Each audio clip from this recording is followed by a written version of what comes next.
Toma el control de tus aplicaciones con la línea de productos Ligier. Coadyuvantes, limpiadores y acondicionadores de agua que garantizan la mejor protección para tus cultivos. Coadyuvantes Ligier. Estamos en el pico de la innovación. Hoy es más fácil predecir el clima, pero el desafío sigue siendo enfrentar la tormenta. Podés capacitarte a distancia, aunque para la práctica hay que estar ahí. Tenés más tecnología para cosechar, pero el desafío siempre será tener una buena cosecha. Si bien algunas cosas parecen más sencillas que antes, el desafío es el mismo de siempre. Volkswagen. En Agrefert somos campo igual que vos. Y desde que establecimos nuestra misión en 1999 de contribuir a producir más y mejores alimentos, trabajamos incansablemente para darte el apoyo que necesitas. Desde este predio ubicado en Comirsa San Nicolás, despachamos commodities y formulamos nuestras líneas nitrogenadas líquidas Surco, Surcomax y las mezclas sólidas Chacarero con la sinergia perfecta entre nitrógeno, azufre, zinc y calcio. Nuestro equipo de ventas te asesorará para que encuentres el fertilizante ideal para nutrir tus cultivos. Con Agrefert, tu campo rinde más.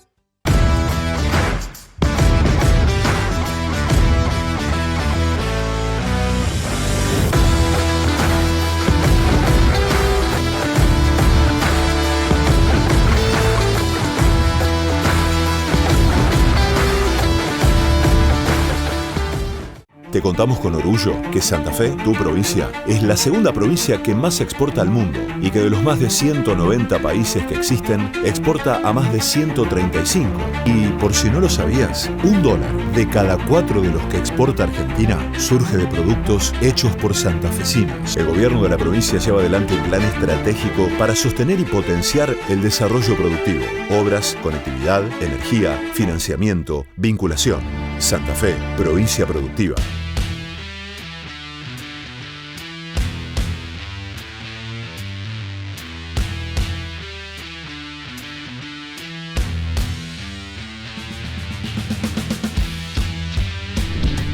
Bienvenidos, nos encontramos en Viernes de Agenda Precisa. Esta semana de mi cumpleaños estuvimos hablando en realidad a lo largo de toda la semana sobre el tema de manejo integrado de plagas en cultivo de soja. Hoy, antes de contarte de qué vamos a hablar, vamos a agradecerle a la Bolsa de Comercio de Rosario, que es donde hacemos esta hermosa transmisión, y a las empresas que nos acompañan y están con nosotros todos los días de agenda: a Banco Galicia, Volkswagen, Agrefert, Provincia de Santa Fe, Metalfor, Telecom, y hoy nos acompañan los medios Agrositio, Infocampo y Plataforma Chacra.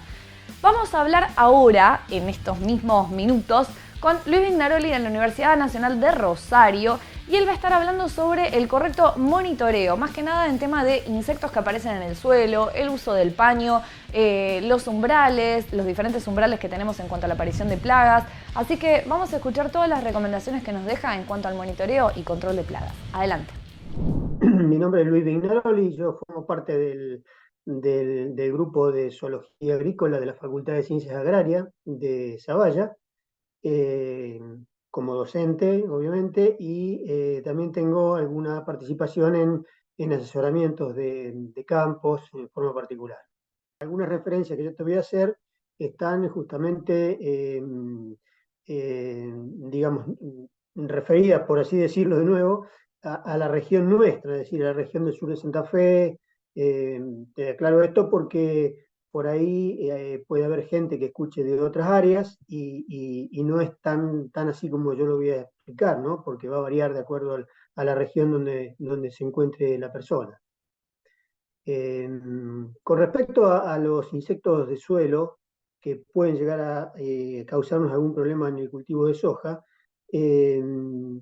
no son muchos. Por ahí hay algunos, sí, que si comparamos con otros cultivos, como por ejemplo maíz, que tiene menor cantidad de plantas por unidad de superficie, indudablemente en el maíz vamos a sentir más el efecto de estos insectos. En soja, como tenemos, digamos, una mayor cantidad de plantas, por ahí la soja tiene también capacidad de recuperar, por lo tanto se diluye un poco el efecto que ellos causan, ¿no? Estos son insectos que causan daños al sistema radicular principalmente, y entre esos podemos mencionar, por ejemplo, la mosca de la semilla, que es una larvita pequeña de más o menos unos 8 milímetros de longitud, color clara, sin patas, y que obviamente vive bajo tierra y se alimenta de la semilla que inicia su germinación, que se ablanda. Por lo tanto ahí ya esa semilla no tiene posibilidad de seguir avanzando en el crecimiento, o sea que nos produce una pérdida de planta, una disminución del stand. Otra de las especies son los gusanos alambres. Los gusanos alambres que también viven bajo tierra y se alimentan de sistemas radiculares, de semillas que inician la brotación, y a veces también destruyen la parte, digamos, los primeros centímetros del tallito que está bajo tierra, que pueden perforarlos, y obviamente nosotros vamos a ver en la parte aérea de la planta un síntoma como de deshidratación al principio, y luego esa planta termina muriendo o secándose. Así que también puede llegar a disminuir el stand de plantas, ¿no? Podemos pensar también en algunas especies de gusanos blancos. Digo algunas porque hay un complejo de especies dentro de este grupo, eh, y eso significa que hay varias de ellas que pueden alimentarse de los sistemas radiculares. Lo que pasa es que por la época de siembra de soja, por lo general, estas especies de gusano blanco ya entran en una etapa de prepupa o pupa donde no se alimentan, salvo alguna especie que tiene un ciclo un poquito más largo que puede llegar a afectarnos alguna planta. De todas maneras, son muy pocas esas especies, y ya con siembras normales en esta zona de noviembre, por ejemplo, fin de octubre, noviembre, prácticamente estos gusanos blancos van quedando muy poca cantidad en forma de larva, que es como nos hacen daño, ¿no? Eh, Hay algunos gorgojos que sus larvas también pueden afectarnos, que pueden afectarnos los sistemas radiculares y producen cierto deterioro. A veces no alcanzan a matar la planta, pero bueno, esa planta queda disminuida en su capacidad de crecimiento, por lo tanto va a ser competida probablemente por las plantas sanas que están en su alrededor. Eh, También podríamos mencionar acá algunas especies de cortadoras, que son, son larvas de lepidópteros, que muy dañinas en girasol y en maíz, por ejemplo, pero en soja, vuelvo a decir de que soja, como tiene una mayor cantidad de plantas por unidad de superficie, eh, ese daño aparece disminuido justamente porque puede cortar alguna planta, pero siempre queda una densidad adecuada para obtener un buen rinde, ¿no? Pero bueno, hay que considerarlas también, ¿no? Y tenerlas en cuenta. Y después se podría mencionar, porque eventualmente en algunos años puede aparecer, otro animalito que no es un insecto, es un crustáceo, que es el bicho bolita. En nuestra zona, por lo general, no tenemos grandes problemas con bichos bolitas, pero sí hay zonas, sur de Córdoba, en norte de La Pampa, a veces, donde puede haber poblaciones muy abundantes de bicho bolita y pueden causar daños interesantes. El bicho bolita puede consumir raíces, puede consumir alguna semilla en germinación, y también puede dañar produciendo heridas en la plántula, y obviamente esas heridas son puerta de entrada para hongos que luego sí nos van a deteriorar la planta, ¿no? Y van a afectar indudablemente al resto del cultivo. El monitoreo de estas especies fundamentalmente son muestreos de suelo. Eso significa que con una cuadrícula de una dimensión determinada, vos extraes una muestra, normalmente es de 20 por 50 esa cuadrícula. Vos extraes una determinada profundidad de suelo dentro de esa superficie, más o menos unos 20 centímetros, y revisás minuciosamente todo ese volumen de tierra que vas sacando. Y vas separando y tomando nota de estas especies que yo te fui mencionando. Esa sería la forma de poder monitorearlos.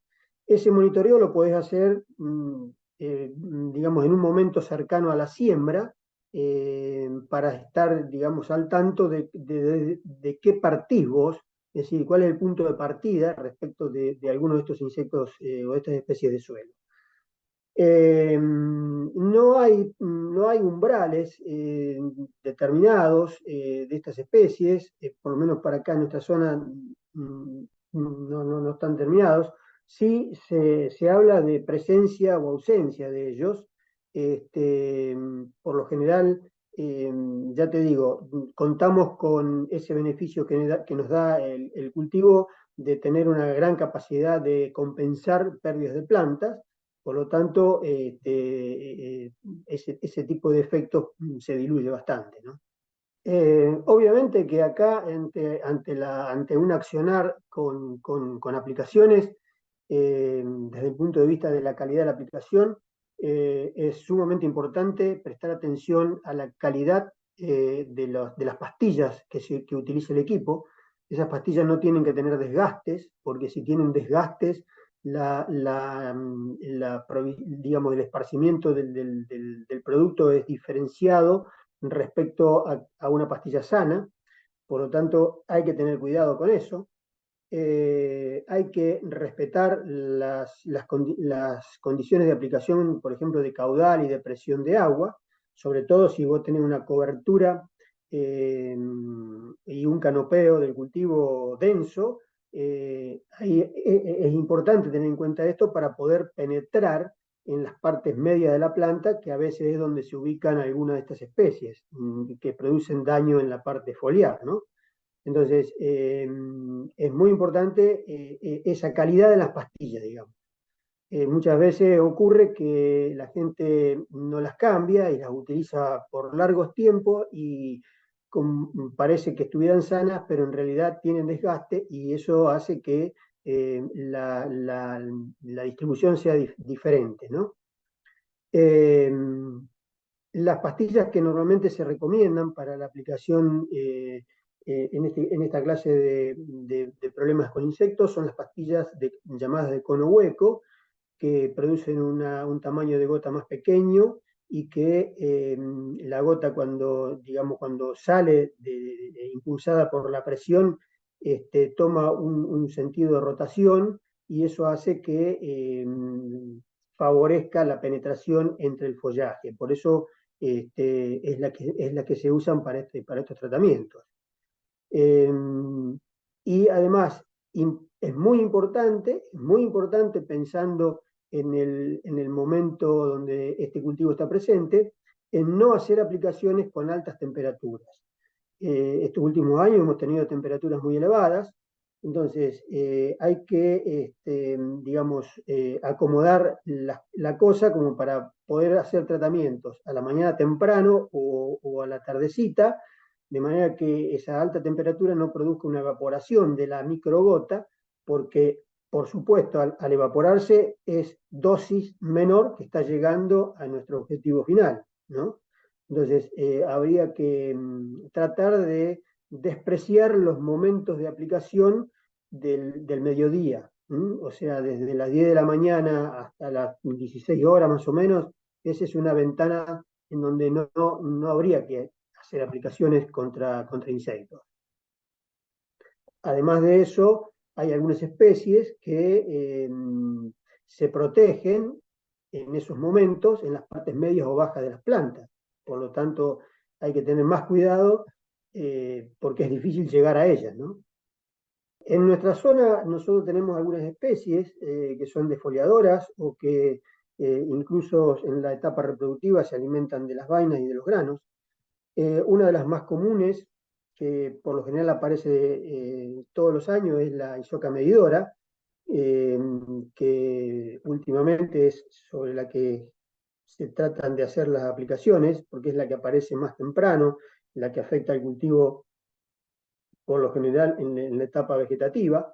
y es la que más abunda en nuestra región. Después tenemos, por ejemplo, en forma más tardía, la oruga de las leguminosas, y digo más tardía porque es una especie migratoria que a nuestra región llega casi al final del ciclo del cultivo, pero bueno, en las siembras de segunda, sobre todo en la siembra más tardía, puede causar daños muy importantes porque es una especie que aparece en grandes densidades y si el clima la favorece, se reproduce también en nuestra región, por lo tanto va a haber una gran cantidad de orugas con una gran capacidad de consumo y puede llegar a producir daños muy importantes en el cultivo. Y además de eso, también le gusta alimentarse de vainas y a veces granos, que ahí el daño es más directo todavía, ¿no? Entonces, esta es otra de las orugas que hay que tener presente. Esta oruga por ahí es muy susceptible a los entomopatógenos, o sea, a los hongos controladores, y eso a nosotros nos favorece. Cuando tenemos condiciones de humedad relativa alta con temperaturas relativamente moderadas, esos hongos entomopatógenos prosperan rápidamente y producen una alta mortandad de larvas. Es decir, que hay un control natural. Y podemos estar tranquilos porque ahí disminuye muchísimo el problema. Pero bueno, lo contrario a eso, cuando no tenemos esas condiciones climáticas que favorecen el entomopatógeno, hay que tener mucho cuidado porque el daño puede ser muy importante. O sea, oruga de las leguminosas. Otra peligrosa también es la oruga bolillera, yo creo que esta la conoce todo el mundo, es una especie que se alimenta principalmente de frutos en formación y de flores. Cuando ataca tempranamente en etapas vegetativas puede producir una defoliación no tan intensa, pero cuando ataca en el momento reproductivo del cultivo va directamente a los ramilletes florales, alimentándose de ellos, o si ya está en vaina, se alimenta de los granos que están formándose dentro de la vaina. Por lo tanto, el daño es directo. Además de eso, hay que tener cuidado porque es una especie que tiene cierta tolerancia a los insecticidas o las dosis normales de insecticidas cuando se utilizan. O sea que tiene su grado de peligrosidad. Hay años, y te digo años porque no aparece todos los años en nuestra región, de gatas peludas. Esta especie, por lo general, aparece también en poblaciones bastante altas y con una gran voracidad, justamente por esa competencia de individuos por la alimentación.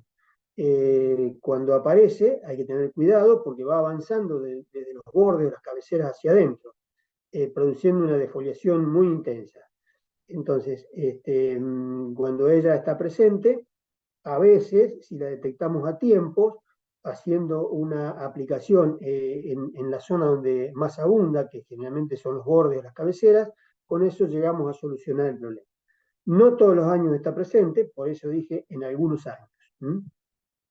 Bueno, y después puede haber algunas otras eh, que también con importancia relativa, como es por ejemplo la oruguita de la verdolaga o del yuyo colorado, que suele aparecer a veces, no todos los años. Esta es una especie bastante interesante porque es una controladora biológica, fíjate vos, del yuyo colorado. Es decir, muchas veces cuando vos tenés yuyo colorado y soja, por ejemplo, ella va a ir primero al yuyo colorado, se va a alimentar totalmente de esa planta y no va a tocar al cultivo. Cuando se termina justamente la maleza, ahí sí puede llegar a estar en el cultivo y causar alguna defoliación interesante, ¿no? Importante. Bueno, creo que más o menos esas serían las especies de lepidópteros que podemos encontrar con mayor peligrosidad. Hay algunas otras, pero en densidades muy bajas que no nos causan prácticamente problemas. Es bastante sencillo el uso, lo que sí tenemos que tener algunas precauciones. Acá podemos aclarar que hay paños de 1 metro de largo y paños de 50 centímetros. El ingeniero Juan Carlos Gamundi del INTA Oliveros estuvo, digamos, probando el paño de 50 centímetros, que es algo más cómodo para transportar, pero yo creo que el que más está difundido, el que más se usa, es el de 1 metro, en realidad. Normalmente se monitorea en un cultivo ya con una altura bastante importante. Tenemos que hablar desde los 40, 50 centímetros hacia arriba, ya sojas bien crecidas en etapa vegetativa. Y ahí entonces es importante que nosotros recorramos el cultivo a lo largo de los surcos y ubiquemos el tubo colector del paño en la base de las plantas, en la base de las plantas que están a lo largo de un surco. Para eso hay que tener mucho cuidado de no disturbar esas plantas que nosotros vamos a monitorear. Cuando nosotros elegimos el lugar, el sector donde vamos a monitorear, tratamos de introducir el tubo colector por un costadito, con mucho cuidado, sin mover las plantas, lo ubicamos en la base y luego extendemos la lona o el paño sobre el cual vamos a golpear. Una vez que está así ya extendido, nos ubicamos, por supuesto, detrás del paño y golpeamos las plantas de ese metro contra el paño del tubo colector. Simplemente con golpes enérgicos en un ida y vuelta es suficiente, no más veces, porque las especies voladoras, que pueden ser no lepidópteros, pueden ser chinches, por ejemplo, se van a volar. Entonces estaríamos perdiendo de contarlas. Pero en el caso de las orugas, van a quedar colectadas en el tubo colector que está en la base de ese paño. Bueno, una vez que hacemos esa ida y vuelta de golpes, levantamos el tubo y observamos qué es lo que quedó allí. Contamos las distintas especies, las tratamos de reconocer y de esa manera vamos teniendo un dato de la cantidad de orugas que hay en ese metro. Ese mismo procedimiento lo repetimos en distintos lugares elegidos al azar del lote y al final de la recorrida vamos a tener ahí una serie de datos que lo vamos a promediar y nos va a dar una cifra que es la que nosotros tomamos como referencia para poder decidir si tenemos que aplicar o no tenemos que aplicar.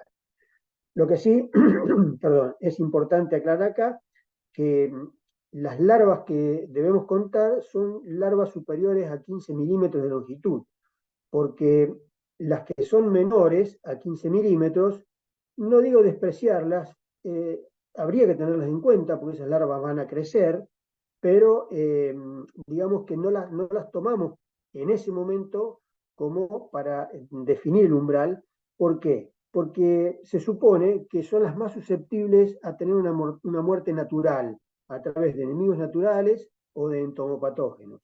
Entonces, tenemos en cuenta que existen, que están presentes en ese metro, y eso nos va a permitir decidir de volver a monitorear, a lo mejor en un tiempo más corto, o decir, bueno, yo puedo venir la semana que viene o vengo dentro de 2 o 3 días, porque están presentes y van a crecer, indudablemente.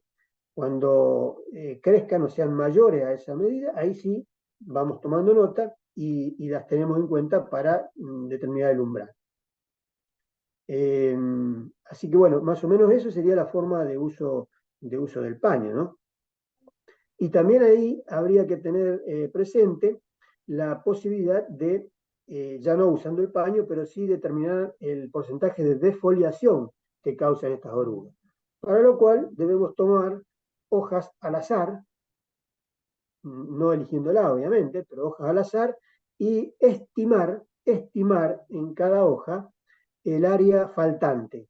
Digo estimar porque no hay forma en el campo de poder determinar en forma exacta el porcentaje, pero sí hacer una estimación si esa defoliación está en el 5, en el 10, en el 20%.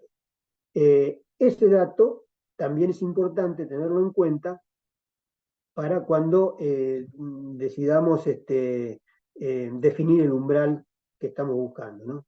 Mirá, yo creo que es muy bueno porque agiliza mucho el monitoreo.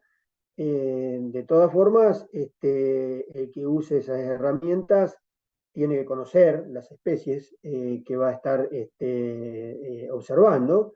La herramienta digital nos va a permitir, digamos, establecer el punto de monitoreo exacto y después volver a ese punto para poder comparar en ese espacio de tiempo si aumentó el daño o disminuyó, cosa que el no uso, por ejemplo, de la herramienta esta digital, por ahí sería mucho más difícil, porque ¿cómo hacemos para llegar al mismo lugar? Por lo tanto, esa es una gran ayuda que nos brinda, ¿no? Y después, bueno, digamos, en forma, al mismo tiempo, teniendo esos datos en forma digital, nos va a permitir ir estableciendo curvas de la densidad poblacional o curvas del crecimiento de la población, lo cual también nos ayuda mucho a tomar decisiones. Yo creo que son muy útiles, cada vez se utilizan más. Además, no olvidemos que todos esos datos que vamos introduciendo en el sistema quedan almacenados y después los podemos ir utilizando para hacer otro tipo de conclusiones, ¿no? Tomar otro tipo de conclusiones. Bueno, y así cerramos esta semana de manejo integrado de plagas. Si te quedaste con dudas, querés tener recomendaciones, querés ver fechas de emergencia de diferentes plagas, querés seguir todo sobre el manejo de insectos dentro del cultivo de soja u otros cultivos, podés visitar nuestra página de APRESID. Nuestro programa especialista en este tema es el programa de REM, donde tienen desde publicaciones, podcasts, revistas, un montón de formatos. Incluso también hay mapas donde uno ve medio de manera interactiva cómo aparecen las diferentes malezas o insectos. Así que pueden ir y chusmear muchísimo todo el contenido que hay dentro de la página de APRESID. Nosotros nos despedimos, cerramos esta semana, yo me voy a ir a festejar que fue mi cumpleaños.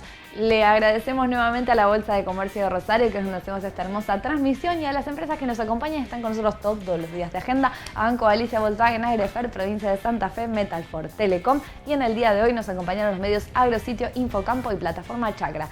Les mando un beso enorme, nos volvemos a reencontrar la semana que viene. Adiós.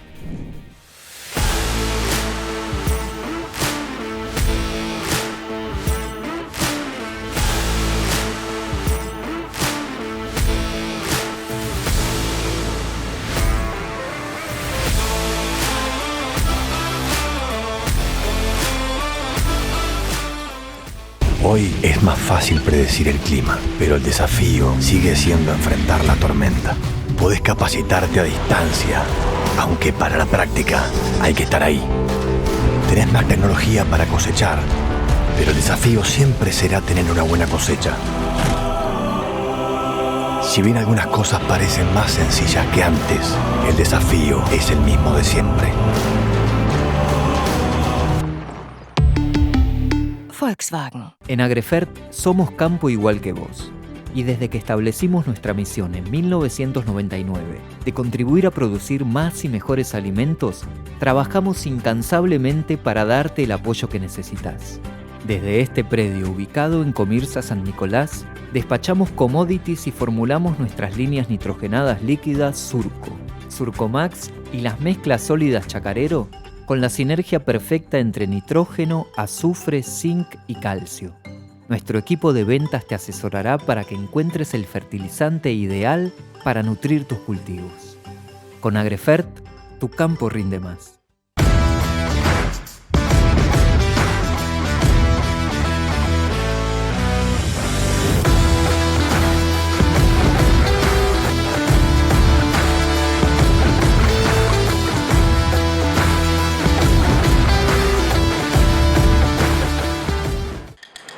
Toma el control de tus aplicaciones con la línea de productos Ligier. Coadyuvantes, limpiadores y acondicionadores de agua que garantizan la mejor protección para tus cultivos. Coadyuvantes Ligier. Estamos en el pico de la innovación. Te contamos con orgullo que Santa Fe, tu provincia, es la segunda provincia que más exporta al mundo y que de los más de 190 países que existen, exporta a más de 135. Y por si no lo sabías, $1 de cada 4 de los que exporta Argentina surge de productos hechos por santafesinos. El gobierno de la provincia lleva adelante un plan estratégico para sostener y potenciar el desarrollo productivo, obras, conectividad, energía, financiamiento, vinculación. Santa Fe, provincia productiva.